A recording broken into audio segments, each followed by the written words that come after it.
उस सारे ऑब्जेक्टिव का डिस्कशन के साथ सॉल्व करेंगे।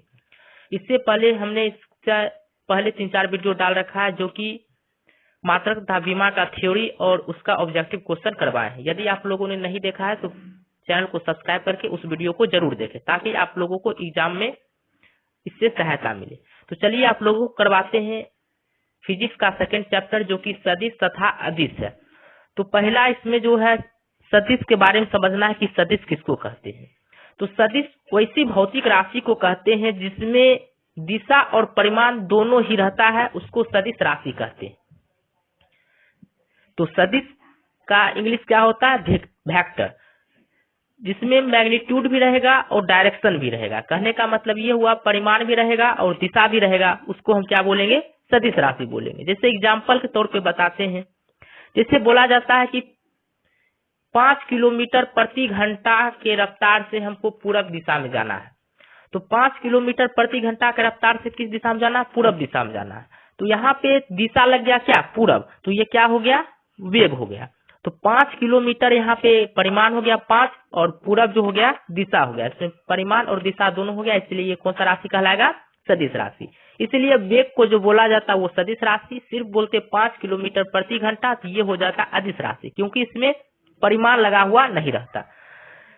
और ये समझना है कि सदिश राशि जो होता है, जो हम लोग जनरली यूज करते हैं जोड़ने में बीजगणितीय योग में, वो योग का इसमें प्रयोग नहीं किया जाता। इसमें सदिश राशि वाले जितने भी राशि हैं उन सभी में बीजगणितीय योग प्रयोग नहीं किया जाता है। अब समझना है कि अदिश राशि किसको कहते हैं। तो अदिश राशि उस राशि को बोलेंगे जिसमें केवल परिमाण होता है और दिशा नहीं होता, उसे अदिश राशि बोलते हैं। तो अब आगे समझना यह हो गया। और अदिश राशि जो रहता है साधारण बीजगणितीय योगों का पालन करता है। अब एग्जाम्पल समझना है कि सदिश राशि किसको बोलते हैं और अदिश राशि कौन कौन सा एग्जाम्पल है। सदिश राशि का एग्जाम्पल हो जाता है विस्थापन, वेग, त्वरण, विद्युतीय क्षेत्र। विद्युतीय क्षेत्र को भी सदिश राशि में रखा जाता है, क्योंकि आप लोगों को पता होगा कि किस डायरेक्शन में जाता है, पॉजिटिव टू नेगेटिव डायरेक्शन में घूमता है। तो इसमें भी क्या हो गया? दिशा हो गया। इसलिए विद्युतीय क्षेत्र को भी क्या चीज में रखा जाता है? सदिश राशि में। फिर बल, बल क्या होगा? जैसे कि हमको 2 न्यूटन का बल लगाना, तो 2 न्यूटन का बल किधर लगाना? तो किसी भी डायरेक्शन में तो लगा नहीं सकते, कोई इसका फिक्स डायरेक्शन होगा, ऊपर लगाएंगे, नीचे लगाएंगे, दायां लगाएंगे या फिर बायां लगाएंगे। उसी तरह संवेग, आवेग, चुंबकीय क्षेत्र, ये सारा जो है सदिश राशि है। और अदिश राशि जिसमें कि सिर्फ परिमाण रहता है और दिशा नहीं रहता, वो सब द्रव्यमान। जैसे 5 केजी हम बोल सकते हैं कि पूरब दिशा में 5 केजी, पश्चिम दिशा में 5 केजी नहीं। तो इसी कारण द्रव्यमान जो हो गया क्या हो गया? इसमें सिर्फ परिमाण रहता है, दिशा नहीं रहता है। जैसे 2 केजी, 2 क्या हो गया यहाँ पे? 2 केजी, 2 यहाँ पे जो हो गया क्या हो गया? परिमाण हो गया। कार्य, ऊर्जा, शक्ति, क्षेत्रफल, घनत्व, चाल, दाब, आयतन, दूरी, समय, विभव, ताप, धारा। तो ये सारा चीज जो है किस राशि में रखा जाता है? अदिश राशि में रखा जाता है। अब आगे समझना है कि सदिशों का निरूपण। कहने का मतलब ये हुआ कि हम लोग जो भी सदिश राशि होता है उसको हम किस तरह से रिप्रेजेंट करते हैं, मतलब वेक्टर को किस तरह से रिप्रेजेंट करते हैं। तो जो भी वेक्टर रहेगा उसको जो रिप्रेजेंट किया जाता है उसके ऊपर एक एरो लगा दिया जाता है। जैसे कि यहाँ पे देख रहे होंगे कि यहाँ पे एक पर ऊपर एक एरो लगा हुआ, तो ये बताता है कि ये जो है कौन सा राशि है? सदिश राशि है। तो ही लिखा हुआ है कि सदिशों को निरूपित करने के लिए किसी भी भौतिक राशि के ऊपर तीर के चिन्ह का प्रयोग किया जाता है, जहां तीर का माथा जो होता है उसकी दिशा को बताती है और उसकी लंबाई उसके परिमाण को बताती है। ठीक है, मतलब जितना बड़ा तीर होगा उसका जो ऊपर जो यहाँ पे इस तरह से एरो लगता है, यही चीज बताता है कि जो राशि है मेरा वो कौन सा राशि है? सदिश राशि है। जैसे 2 न्यूटन का बल लगा, तो 2 न्यूटन का बल लगा, तो 2 न्यूटन का बल लगा तो इसको हम क्या है इस तरह से डिनोट किए। जैसे F बराबर हो गया 2 न्यूटन, तो F के ऊपर माथा पे क्या दे देंगे? तीर दे देंगे। इससे क्या पता चलेगा? ये जो राशि है कौन सा राशि है? सदिश राशि। मतलब सदिश राशि को पहचानने का एक ही तरीका है, यदि उसको हमको डिनोट करना उसके माथा पर एक तीर का निशान लगा देंगे। ये हो गया सदिश राशि का निरूपण। अब है सदिश के परिमाण का निरूपण किस तरह से करते हैं। तो जैसे कि ए वेक्टर बराबर है 2 न्यूटन है, मतलब ये पता चल गया क्या हो गया ये। अब इसके परिमाण को जैसे लगाएंगे इसके दोनों तरफ क्या लगा देंगे? मॉड लगा देंगे, मॉडुलस लगा देंगे। इससे क्या पता चलेगा? ये जो है परिमाण को रिप्रेजेंट कर रहा है, वेक्टर अपने परिमाण को रिप्रेजेंट कर रहा है। अब समझना है कि वेक्टर अलजेब्रा और सदिशों का जोड़ का नियम, सदिश का जोड़ का नियम किस प्रकार से उसमें जोड़ा जाता है। तो इसमें एक नियम है त्रिभुज का नियम अपनाते हैं, दूसरा समांतर चतुर्भुज का नियम। त्रिभुज का नियम मतलब लॉ ऑफ ट्रायंगल से इसको जोड़ते हैं, दूसरा जो जोड़ते हैं लॉ ऑफ पैरेललोग्राम से जोड़ते हैं। इसमें देखना है कि जैसे त्रिभुज का नियम किस प्रकार से, वेक्टर ए इस प्रकार से, वेक्टर बी इस प्रकार से, वेक्टर ए इधर जा रहा है, वेक्टर बी इधर जा रहा है, फिर इस दोनों को मिला दिए तो ये जो बन गया रिजल्टेंट बन गया, जिसको परिमाणी जोड़ बोला जाता है। तो resultant vector equal to vector A plus vector B, दोनों को जोड़ देंगे तो ए वेक्टर और बी वेक्टर का सम यहाँ पे निकल के आएगा। ठीक है, इस प्रकार से हुआ। अब यहाँ पे समझना समांतर चतुर्भुज का नियम किस प्रकार से काम करता है। तो समांतर चतुर्भुज का नियम जो यहाँ पे देख रहे होंगे, यदि कोई दो राशि ए और बी एक दूसरे से थीटा कोण पर हो तो उसके परिमाणी का परिमाण किस प्रकार से ज्ञात करेंगे। जैसे वेक्टर ए है यहाँ पे और वेक्टर बी है यहाँ पे, और ये थीटा एंगल, दोनों एंगल थीटा जो बना रहा है, क्या बना रहा है, एक दूसरे से थीटा कोण पर है, और उसके बीच में जो ये चला गया ये कौन हो गया, परिमाणी हो गया, और इसको जब हम जोड़ते हैं तो परिमाणी सम आता है।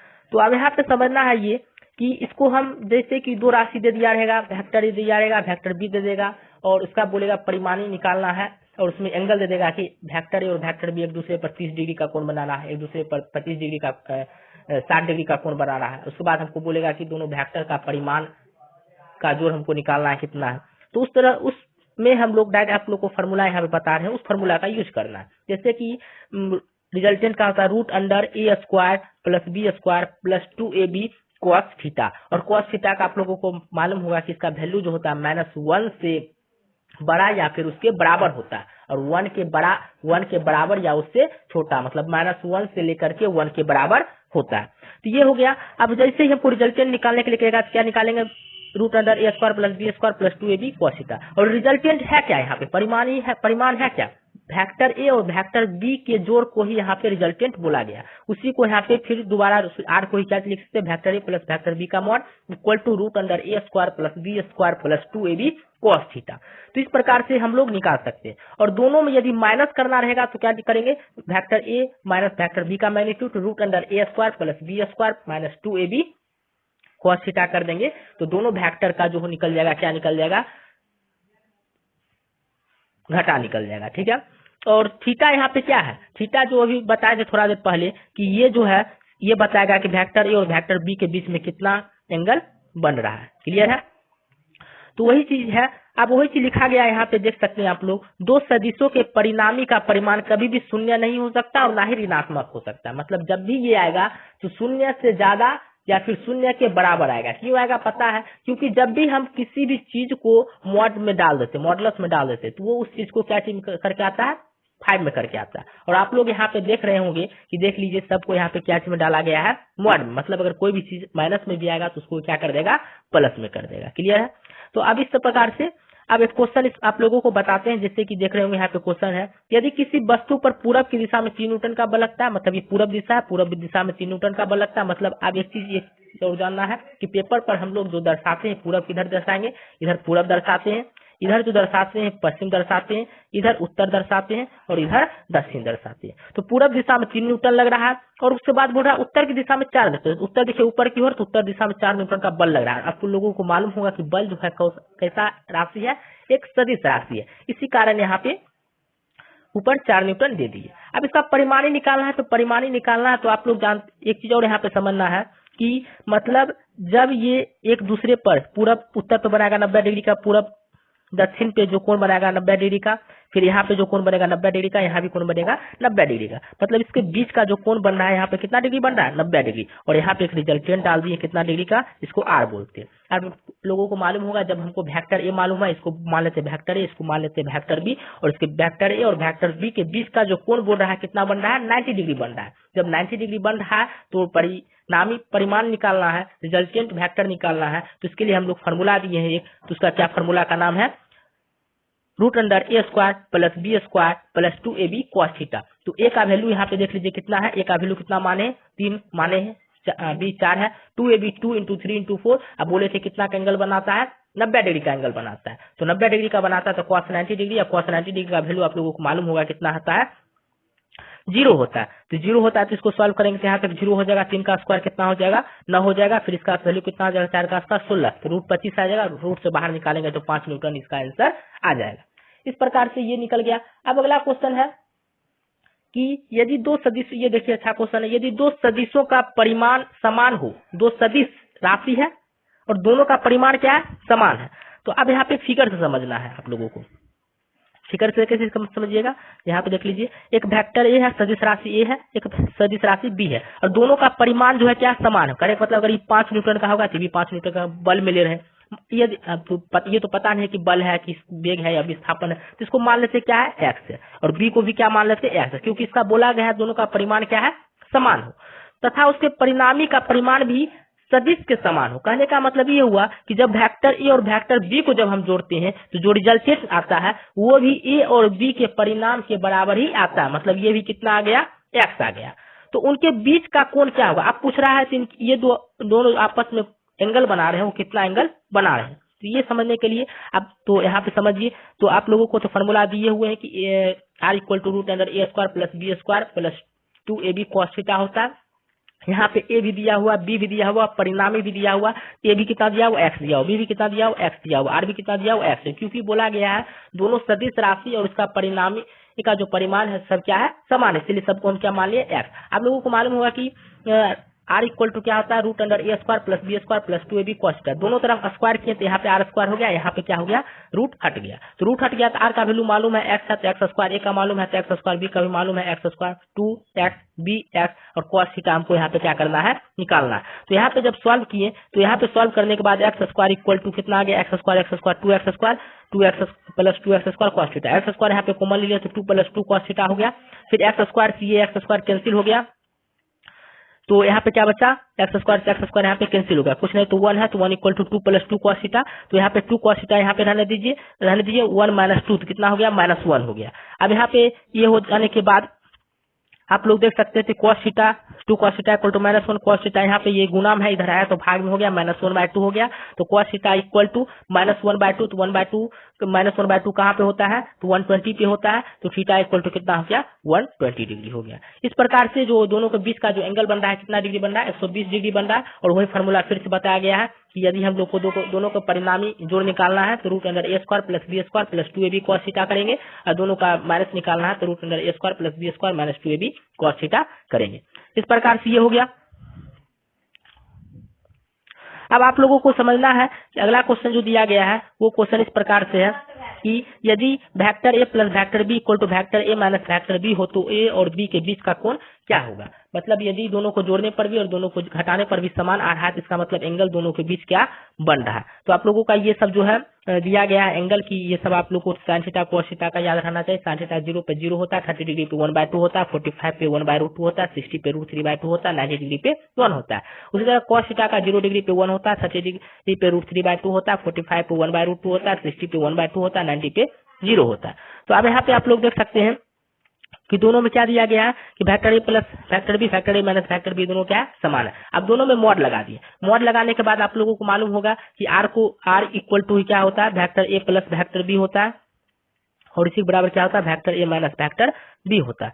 तो ये होता है। तो अब यहाँ पे मॉड जब लगा दिए हैं तो अभी दोनों का फार्मूला लगाएंगे, तो दोनों का फार्मूला लगाएंगे क्या होगा, root under A square plus B square plus 2ab cos theta equal to, यहाँ पे माइनस है इसलिए यहाँ पे माइनस लग जाएगा, रूट अंडर ए square plus B square minus 2ab cos theta. तो यहाँ पे फिर स्क्वायरिंग और बहुत साइड करेंगे तो रूट दोनों में कट जाएगा, तो रूट दोनों में कट जाएगा, तो फिर ए से ए कट जाएगा, बी से स्क्वायर से बी स्क्वायर कट जाएगा, तो बचेगा 2ab cos theta equal to minus 2ab cos theta. तो ये होने के बाद यहाँ पे देख सकते हैं कि 2ab cos theta equal to minus 2ab cos theta, तो दोनों को एक तरफ इसको ले जाएंगे तो दोनों माइनस से इधर आएगा तो प्लस हो जाएगा, तो plus 4ab cos theta equal to 0, cos theta कहीं रहने देंगे, 4ab जाएगा तो 0/समथिंग इक्वल टू 0 होता है, cos थीटा का वैल्यू 0 आ गया। cos थीटा का वैल्यू 0 कब होता है, जब cos का वैल्यू कितना होता है, 90 होता है। इस प्रकार से cos यहाँ पे कैंसिल हो गया, तो थीटा का वैल्यू कितना हो गया, 90 डिग्री हो गया।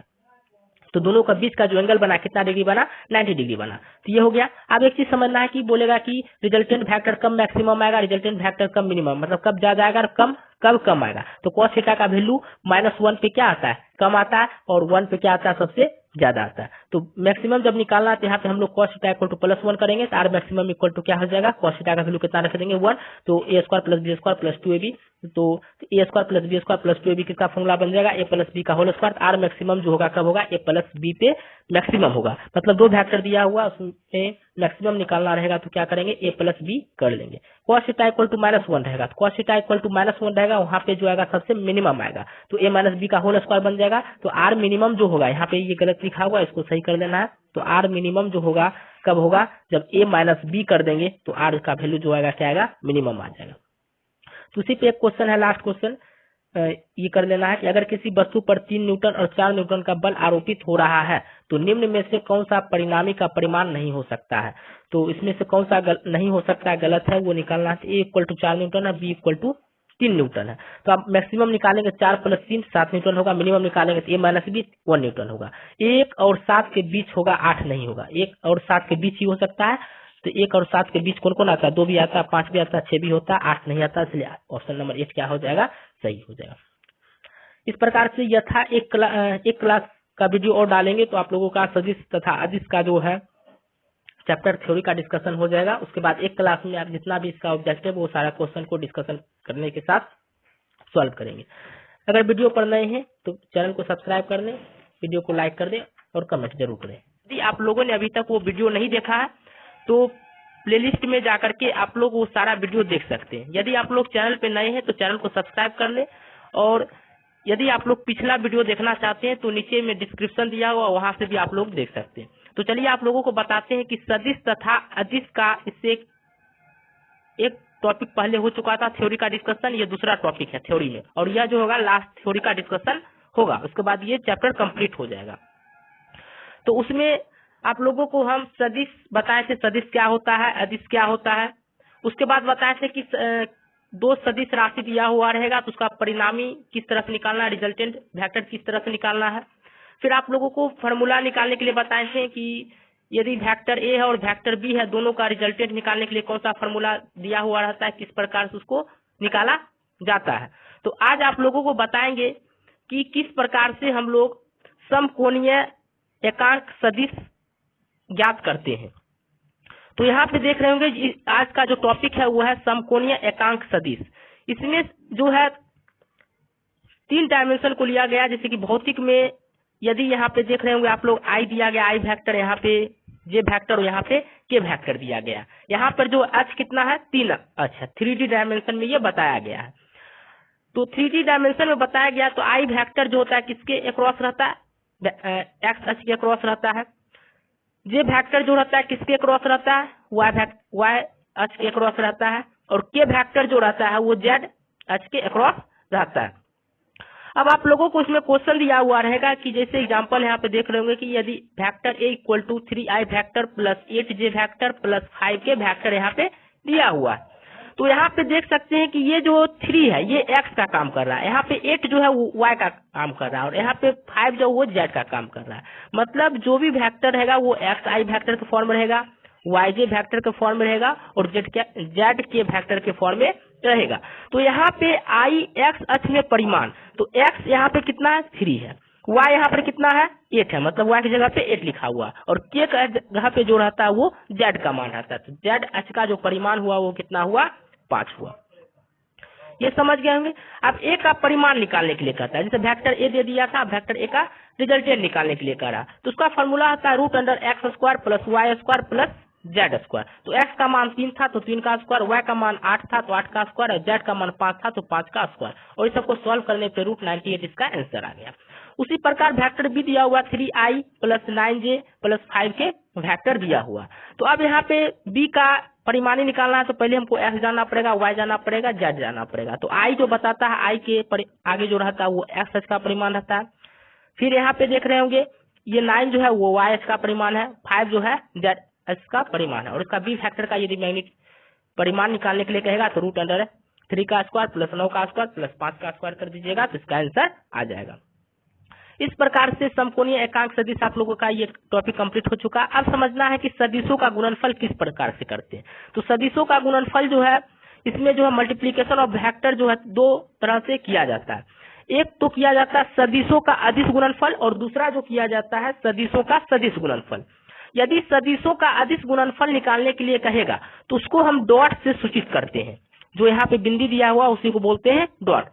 तो यहाँ पे देख रहे होंगे कि यहाँ पे लिखा हुआ है यदि कोई दो सदिश ए और बी एक दूसरे से थीटा कोण पर हो तो उनका अदिश गुणनफल निकालने के लिए कहेगा तो vector A dot vector B करेंगे और इसका फॉर्मूला हो जाता है ए बी कॉस थीटा होता है, जहां थीटा जो है ए और बी के बीच का एंगल होता है, जो कि पिछले क्लास में भी बता चुके थे। तो इस प्रकार से हम लोग सदिशों का अदिश गुणनफल निकालने के लिए कहेगा तो vector A dot vector B करेंगे और इसका क्या हो जाएगा ए बी कॉस थीटा के बराबर होगा।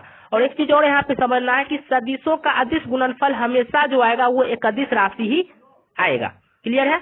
अब यहाँ पे देख रहे होंगे मल्टीप्लीकेशन और वेक्टर को दो भाग बांटे थे, एक हुआ सदिशों का अदिश गुणनफल, अब जो है सदिशों का सदिश गुणनफल जानना है। तो सदिशों का सदिश गुणनफल जो जानना है उसमें जो वहां पे जब सदिशों का सदिश गुणनफल निकालने के लिए कहेगा तो वहां पे हम लोग क्रॉस करते हैं, क्रॉस को हम यहाँ पे गुना इस तरह से इसको सूचित किया जाता है। तो वहां पे ए क्रॉस बी करेंगे, वेक्टर ए क्रॉस वेक्टर बी करेंगे तो वहां पे आ जाएगा a b sine theta n vector आ जाएगा। ठीक है। तो यहाँ पे आप देख सकते हैं यहाँ पे तो एन क्या है, तल के लंबवत सदिश, तल के जो लंबवत सदिश रहता है उसी को हम क्या बोलते हैं एन वेक्टर यहाँ पे बोला जाता है। और सदिशों का जो हम गुणनफल सदिश में करते हैं तो उसका मान जो आएगा हमेशा सदिश राशि में आता है। अब यहाँ पे क्वेश्चन दिया गया है कि सदिशों का गुणनफल होता है, तो सदिशों का गुणनफल हमेशा क्या होगा, सदिश होगा, अदिश होगा, सदिश या अदिश होगा या फिर सदिश और अदिश होगा। तो सदिशों का गुणनफल जो होता है वो क्या होता है, सदिश या क्या हो गया, ऑप्शन क्या दिया हुआ, सदिश या अदिश दिया गया। अब देख सकते हैं अगला क्वेश्चन है यदि वेक्टर ए बराबर 3i vector plus 4j vector plus 8 के वेक्टर हो और वेक्टर बी बराबर 4i वेक्टर 6j वेक्टर 9 के वेक्टर हो तो ए और बी का अदिश गुणनफल निकालने के लिए कह रहा है। तो ए और बी का ए वेक्टर हो गया यहाँ पे और यहाँ पे बी वेक्टर हो गया। अब इसका जो निकालना है गुणनफल निकालना है तो अदिश गुणनफल निकालना, तो उसमें हम बताए थे कि वेक्टर ए डॉट वेक्टर क्या करते हैं, बी करते हैं। तो vector A dot vector B करेंगे तो डायरेक्ट इस दोनों को क्या कर देंगे, मल्टीप्लाई कर देंगे। आई को आई वाले के साथ 3 गुना 4 कितना हो गया, 12 हो गया। जे को जे के साथ 4 इंटू 6 कितना हो गया, 24 हो गया। और 8 को 9 के साथ कितना हो गया, 72 हो गया। और इसको सॉल्व करने पर देख सकते हैं कि आप लोग का आंसर कितना आ गया, 108 आंसर आ गया। तो जब भी सदिशों का अदिश गुणनफल करने के लिए कहेगा तो vector A dot vector B किए तो 3 डॉट 4 किए तो 12 हो गया, 4 इंटू 6 किए तो 24 हो गया, 8 डॉट 9 किए तो 72 हो गया। और सबको जोड़ दिए कितना आंसर आ गया, 108 आंसर आ गया। अब यहाँ पे आप लोग देख सकते हैं अगला क्वेश्चन दिया हुआ इसी में कि यदि वेक्टर ए बराबर 5a vector minus 3j vector plus 6 k vector और वेक्टर बी बराबर दिया हुआ i vector plus 2j vector plus 6 k vector तो उनका अदिश गुणनफल, तो अदिश गुणनफल निकालना है तो क्या करेंगे, vector A dot vector B करेंगे। तो मतलब आई को आई के साथ गुना करेंगे, यहाँ पे 5 है, यहाँ पे आई की जगह कुछ नहीं तो 1 है, 5 इंटू 1 कितना हो गया, 5 हो गया। यहाँ -3 है और यहाँ क्या है 2, -3 इंटू 2 कितना हो गया, -6 हो गया। और यहाँ पे 6 है, यहाँ भी 6 है, कितना हो गया, 36 हो गया। और इस सबका जब सॉल्व करेंगे तो आंसर इसका कितना आ जाएगा, 35 आंसर आ जाएगा। अब यहाँ पे आप लोगों को समझना है कि सदिशों का वियोजन किस प्रकार से किया जाता है, मतलब डिसोसिएशन ऑफ वेक्टर किस प्रकार से हम लोग करते हैं। तो यहाँ पे समझने के लिए आप लोगों को एक चीज पहले यहाँ पे समझना पड़ेगा कि जैसे कि यहाँ पे दिया हुआ है कि क्या लिखा हुआ, किसी सदिश के प्रभाव को 2 या 2 से अधिक दिशाओं में व्यक्त करने की प्रक्रिया को सदिशों का वियोजन कहते हैं। मतलब क्या हुआ, यदि किसी सदिश है उसके प्रभाव को यदि हमको दिखाना है तो 2 या 2 से अधिक दिशा में यदि हम उसे व्यक्त कर रहे हैं उसी प्रक्रिया को सदिश का वियोजन कहा जाता है। तो एक्स अक्ष की दिशा में परिमाण, तो यहाँ पे देख रहे हो फिगर यहाँ पे दिखाया गया है, एक्स अक्ष की दिशा में परिमाण कितना है, एफ कॉस थीटा, और वाई अक्ष की दिशा में परिमाण होगा तो कितना होगा, एफ साइन थीटा हो जाएगा। इस प्रकार से ये था। अब इस पर देखिए क्वेश्चन किस प्रकार से आता है न्यूमेरिकल, इस पे इस प्रकार से न्यूमेरिकल आएगा कि नीचे दिए गए चित्र में एक्स अक्ष तथा वाई अक्ष में परिमाण क्या होगा। तो यहाँ पे क्वेश्चन है एक्स अक्ष भी दिया हुआ है और वाई अक्ष भी दिया हुआ है और इसका क्या निकालना, परिमाण निकालना। तो एफ कॉस थीटा, तो एफ कॉस थीटा बराबर क्या हो गया, थीटा का वैल्यू कितना हो गया, 30 हो गया। और 4 से आप एफ कॉस थीटा, तो एफ का मान कितना है यहाँ पे 10 है, तो 10 कॉस थीटा, 4 की जगह पे 10 दे देंगे, कॉस थीटा का वैल्यू कितना है 30 है, तो 10 इंटू कॉस 30 डिग्री। और cos 30 डिग्री का वैल्यू मालूम होगा आप लोगों को कितना होता है √3/2। तो 2 से इसको काट देंगे तो 5 आ जाएगा। तो 5 × √3 कितना आ गया 5√3 न्यूटन आ गया किसमें x अक्ष की दिशा में परिमाण। ये हो गया। अब आगे देख सकते हैं इसका y अक्ष की दिशा में परिमाण निकालने के लिए करा तो इसका क्या हो जाएगा f sin थीटा। तो f कितना है 10 न्यूटन और sin थीटा तो थीटा कितना है 30 डिग्री 10 गुना sin 30। तो sin 30 का वैल्यू कितना होता है 1/2। इसको काटेंगे तो 5 बार आएगा तो कितना आ जाएगा इसका आंसर 5 न्यूटन आ जाएगा। इस प्रकार से ये था। तो ये इस प्रकार से आप लोगों का ये जो है थ्योरी का जो पार्ट था वो आप लोगों का कंप्लीट हो चुका है।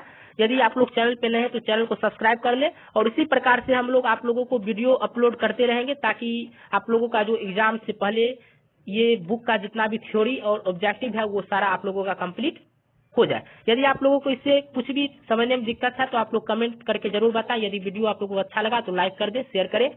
और यदि आप लोगों ने मातृत्व बीमा का थ्योरी क्वेश्चन और MCQ क्वेश्चन नहीं देखा है तो आप लोग चैनल को सब्सक्राइब करके उस प्ले लिस्ट में आप लोग जाकर देख सकते हैं या फिर नीचे में डिस्क्रिप्शन दिया हुआ वहां से भी आप यदि आप लोगों ने थ्योरी का सदिश और अदिश का नहीं देखा है तो आप लोग चैनल पे जाकर के सब्सक्राइब करके प्ले लिस्ट में जाकर के देख सकते हैं या फिर डिस्क्रिप्शन में इसका लिंक दिया गया है वहां से भी आप लोग देख सकते हैं। और उससे पहले हमने मातृत्व बीमा का थ्योरी क्वेश्चन और MCQ क्वेश्चन भी करवाया है। तो अभी जो आप लोगों को करवाएंगे इसमें सदिश और अदिश का MCQ का डिस्कशन और इसके न्यूमेरिकल का डिस्कशन करेंगे। तो इसमें जो टोटल जो दिया गया है 8 क्वेश्चन ऑब्जेक्टिव दिया गया है और उसके बाद जो क्वेश्चन है वो न्यूमेरिकल है। तो पहले आप लोगों को इसका ऑब्जेक्टिव क्वेश्चन का डिस्कशन करवाते हैं। तो देखिए पहला क्वेश्चन इसमें है अदिश राशि के उदाहरण है। तो इसमें हम आप लोगों को करवाए थे कि अदिश राशि किसे बोलते हैं। अदिश राशि उस राशि को बोलते हैं जिसमें सिर्फ क्या रहता है परिमाण रहता है, दिशा नहीं रहता है, उसको क्या बोला जाता है अदिश राशि बोला जाता है। तो इसका जो आंसर होगा वो संवेग हो जाएगा जो कि हम अदिश जब बताए थे उसका डिस्कशन किए थे उसमें हम इसका एग्जाम्पल भी दे चुके हैं। तो अदिश राशि का उदाहरण कौन हो गया संवेग। बाकी यहाँ पे 3 राशि जो बचा हुआ है बल, तापमान और तथा त्वरण, ये तीनों राशि जो है सदिश राशि है। अब अगला क्वेश्चन है कि निम्नलिखित में से किस समूह में सभी राशियां सदिश है। तो मतलब यहाँ पे अब पेयर में दिया हुआ है कि अब यहाँ पे देखना कि जो सभी सदिश होगा उसी में हमको क्या करना है टिक करना, वरना सबको गलत हो जाएगा। यहाँ पे ऑप्शन ए देख सकते हैं कार्य, ऊर्जा और बल। कार्य है, ऊर्जा है और क्या है बल है। तो यहाँ पे बल जो है क्या है सदिश राशि है, लेकिन कार्य और ऊर्जा जो है यहाँ पे क्या है सदिश राशि नहीं है। तो इसी कारण ऑप्शन नंबर ए क्या हो जाएगा गलत हो जाएगा। ऑप्शन नंबर बी में जो है त्वरण और वेग जो है सदिश है लेकिन चाल यहाँ पे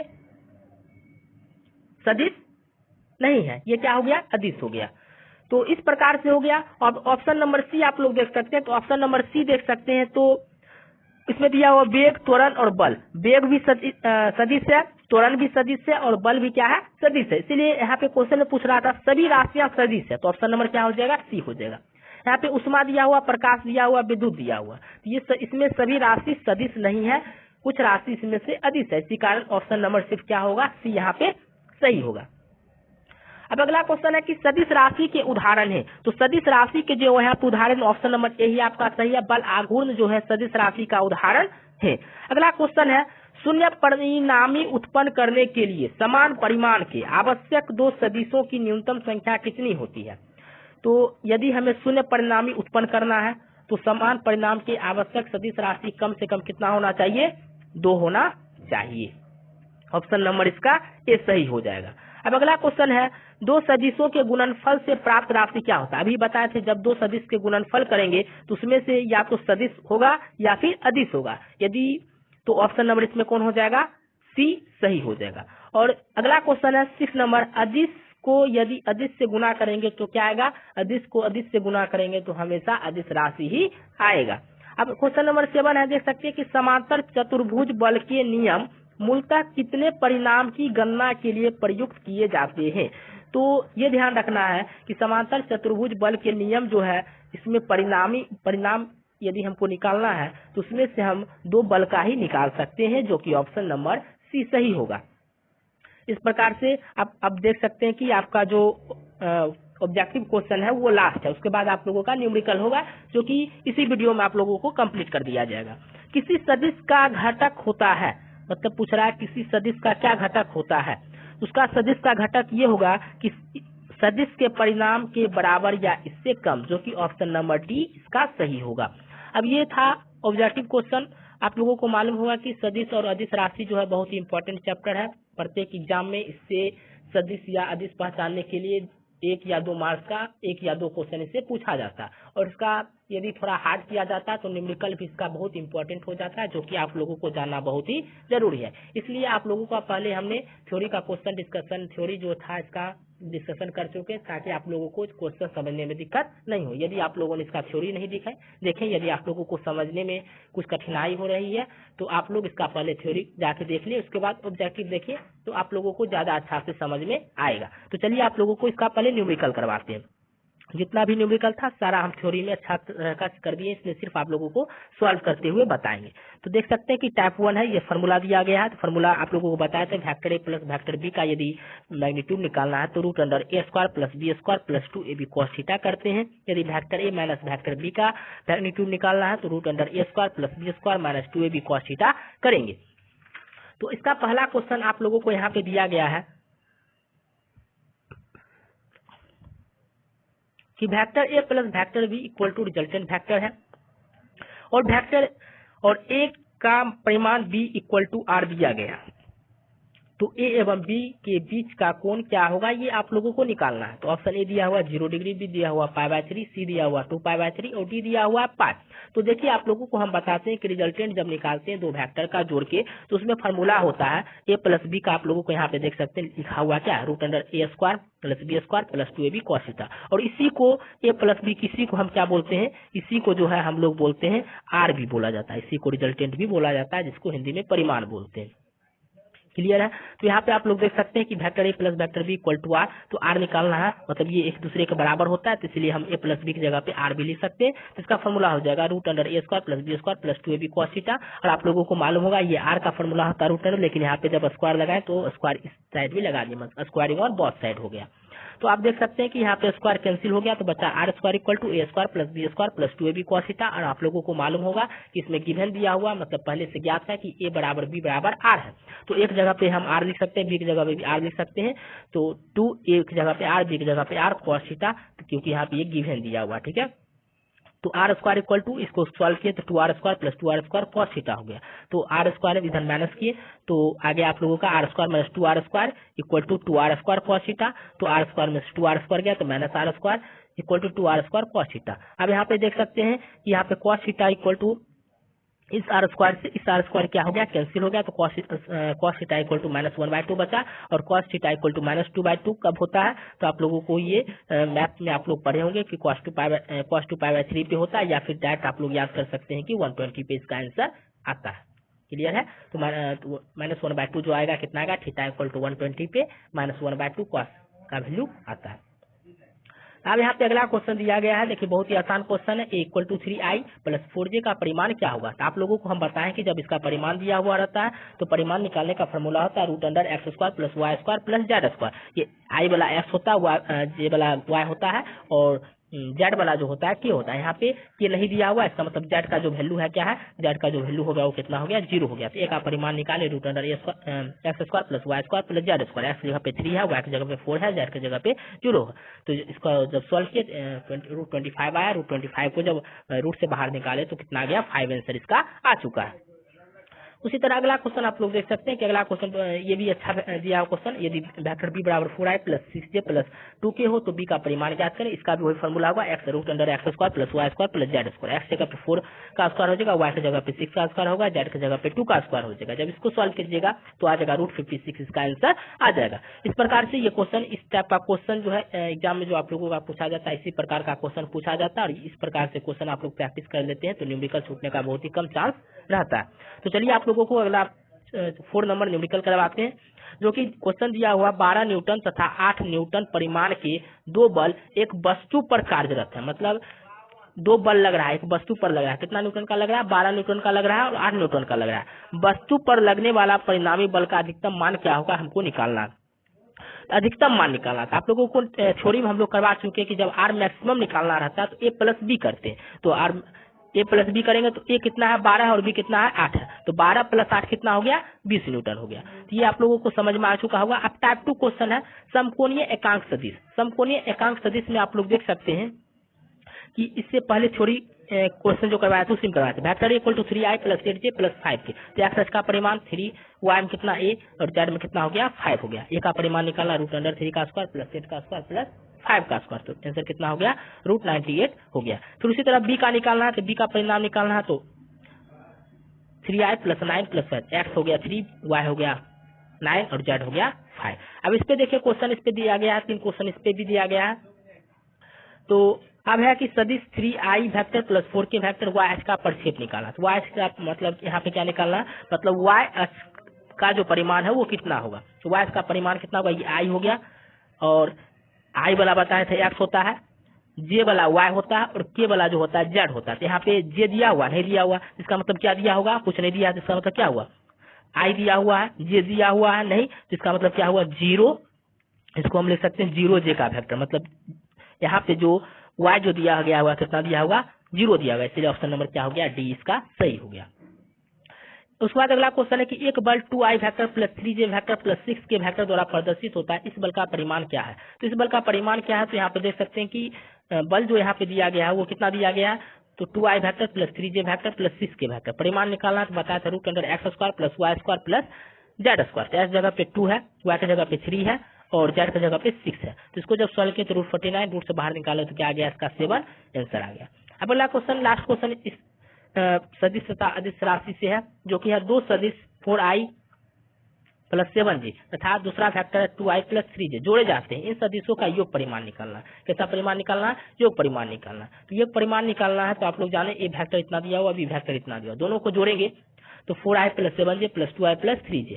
तो अब i को i के साथ जोड़ेंगे तो 4i प्लस 2i कितना हो गया 6i हो गया, और 7j प्लस 3j कितना हो गया 10j हो गया। अब इसका अतः योग का परिमाण निकालना है, तो योग का परिमाण निकालना तो दोनों तरफ को मॉड लगाना पड़ेगा। मॉड में जानते हैं कि रूट अंडर क्या हो जाता है x² plus y² plus z²। तो x का मान कितना दिया हुआ 6, y का कितना दिया हुआ 10, z नहीं तो इसका मतलब 0। उसको लिखे या फिर नहीं लिखे कोई दिक्कत नहीं है। जब इसको सॉल्व कीजिएगा तो 6 का स्क्वायर 36, 10 का स्क्वायर 100, तो इसको सॉल्व हो जाएगा 136 का क्या आ जाएगा आंसर आ जाएगा। इस प्रकार से इसका आंसर आ गया। अब टाइप 3 है, तो टाइप 3 में 3 क्वेश्चन बचा हुआ है इसका। उसके बाद यह जो सदिश अदिश का सारा क्वेश्चन जो बुक का दिया हुआ है एस झाकर का आरबीडी पब्लिकेशन का जो बुक है सारा चीज कंप्लीट उसमें हो जाएगा आप लोगों का। इसमें क्वेश्चन है यही, यदि दो वेक्टर को अदिश करना है, अदिश मल्टीप्लिकेशन करना है, vector A dot vector B A B cos theta होता है। यदि दोनों का क्या करना सदिश करना है तो क्रॉस करवाते हैं, ए क्रॉस बी बराबर हो जाता है ए बी साइन थीटा हो जाता है। क्लियर है। अब यहाँ देख सकते हैं कि यदि वेक्टर पी बराबर 3i माइनस 4j प्लस के वेक्टर और आर वेक्टर बराबर दिया 5a minus 6j plus 6k vector, तो कोणीय संवेग का मान निकालना है। तो कोणीय संवेग का जब मान निकालना है तो कोणीय संवेग क्या होता है, तो यहाँ पे समझना है कि हम लोग क्या करते हैं P vector P cross vector R करते हैं। इसमें आप लोगों को थोड़ा मैट्रिक्स का यूज करना पड़ेगा, जैसे कि वेक्टर क्या करेंगे यहाँ पे vector P cross vector R करेंगे तो यहाँ पे पहले हमको लिखना पड़ेगा आई जे के। तो आई की जगह पे आई वाला लिखेंगे, जे की जगह पे जे लिखेंगे, के की जगह पे के लिखेंगे। अब देखना है कि अब हमको इससे पहले इसको मल्टीप्लाई करना है, तो इसमें जो हमको मल्टीप्लाई करना है आई इसको करना पहला रो करना है, तो इसको 3 को बंद कर देंगे इस तरह से। इसको जब किए तो पहला रो पहला कॉलम को बंद कर दें, इसको बंद किए तो क्या आ गया -4 × 6 कितना होगा -24। अब प्लस किए 6 × 1 कितना हो गया -6। किसके लिए किए आई के लिए किए। अब हमको किसके लिए करना है जे करिए, तो यहाँ पे ये पहले लिखना है प्लस, फिर लिखना है माइनस, फिर लिखना है प्लस। ये प्लस होगा यहाँ माइनस होगा, फिर क्या होगा प्लस। तो प्लस था इसलिए प्लस दे दिए -4 × 6 -24, फिर यहाँ पे प्लस दिए, फिर क्या हो गया -6 × 1 -6i हो गया। फिर यहाँ पे क्या है जे के लिए क्या है माइनस है, जे के लिए माइनस है तो इसको बंद करेंगे तो 3 को 6 करेंगे तो 18 हो जाएगा, और फिर 5 को 1 से करेंगे तो क्या होगा 5 हो जाएगा, तो -5j हो गया। फिर प्लस करेंगे, फिर प्लस करने के बाद यहाँ पे के पे आए तो यहाँ पे देख सकते हैं कि के का बंद किया तो 6 × 3 कितना हो गया, तो ये क्या प्लस माइनस, तो 6 × 3, तो 6 × 3 क्या हो गया -18 हो गया यहाँ पे। और यहाँ पे फिर देख सकते हैं कि 5 × 4 क्या हो गया 20 हो गया। जब इसको सॉल्व किया तो इस प्रकार से ये हो गया। फिर जब इस पूरे को सॉल्व कीजिएगा तो -18 आया -13j प्लस 2 की आया, यह इसका क्या हो गया आंसर हो गया। फिर उसी तरह अगला क्वेश्चन आपका दिया गया है यदि a vector equal to 3i plus 4j vector, vector B equal to 4i minus 3j vector, तो ए और बी के बीच का कोण क्या होगा, कोण निकालना है। तो कोण निकालना vector A dot vector B की, तो 12 माइनस 12 इक्वल टू क्या आ गया, 0 आ गया। और ए का मैग्नीट्यूड निकाले 5 आएगा, बी का मैग्नीट्यूड निकाले तो भी इसका क्या आ गया, 5 आ गया। अब 5 आ गया तो अब दोनों को क्रॉस किए, तो क्रॉस किए vector A dot vector B formula आप लोगों को मालूम होगा, ए बी कॉस थीटा होता है। Vector A dot vector B करने पे 0 आया, ए बी करने पे कितना, ए का भी 5 आएगा, बी का भी 5 है, 5 इंटू 5 25 कॉस थीटा आ गया, कॉस थीटा इक्वल टू 0/25, तो 0/25 तो कॉस थीटा का वैल्यू 0, और कॉस थीटा में 0 कब होता है, जब कॉस 90 का वैल्यू होता है, इसलिए कॉस कितना हो गया, 90 डिग्री हो गया। अब अगला क्वेश्चन, यदि दो सदिशों का सदिश गुणनफल सदिशों के अदिश गुणनफल का √3 गुना हो तो सदिशों के बीच का कोण क्या होगा। तो इसमें आप लोगों को फॉर्मूला लगाना पड़ेगा, पहले root vector A cross vector B equal to √3 vector A dot vector B. अब इसका फॉर्मूला आप लोगों को मालूम होगा, वेक्टर ए क्रॉस वेक्टर बी का ए बी साइन थीटा होता है √3, और इसका क्या होता है, ए बी कॉस थीटा होता है। तो ए बी से ए बी यहाँ पे कैंसिल होगा, sine theta equal to √3 cos theta हो गया, तो sine theta by cos theta कितना हो गया, √3 हो गया। तो sine theta by cos theta √3 हो गया, तो टेन थीटा इक्वल टू √3 हो गया। टेन थीटा में √3 का वैल्यू होता है 1060 में, इसलिए थीटा का वैल्यू कितना आ गया, 60। इस प्रकार से आप लोगों का जो है यह एक्सरसाइज कंप्लीट हो चुका है। इसी प्रकार से वीडियो देखते रहने के लिए हमारे चैनल को सब्सक्राइब कर दें। यदि इसका मात्रक बीमा का थ्योरी क्वेश्चन और ऑब्जेक्टिव नहीं देखें तो वो भी आप लोग डिस्क्रिप्शन में जाकर देख सकते हैं, प्लेलिस्ट इसका बनाया गया, वहां से भी देख सकते हैं। अब आप अगला चैप्टर जो आप लोगों के साथ डिस्कशन करेंगे वो गति और वेग करेंगे।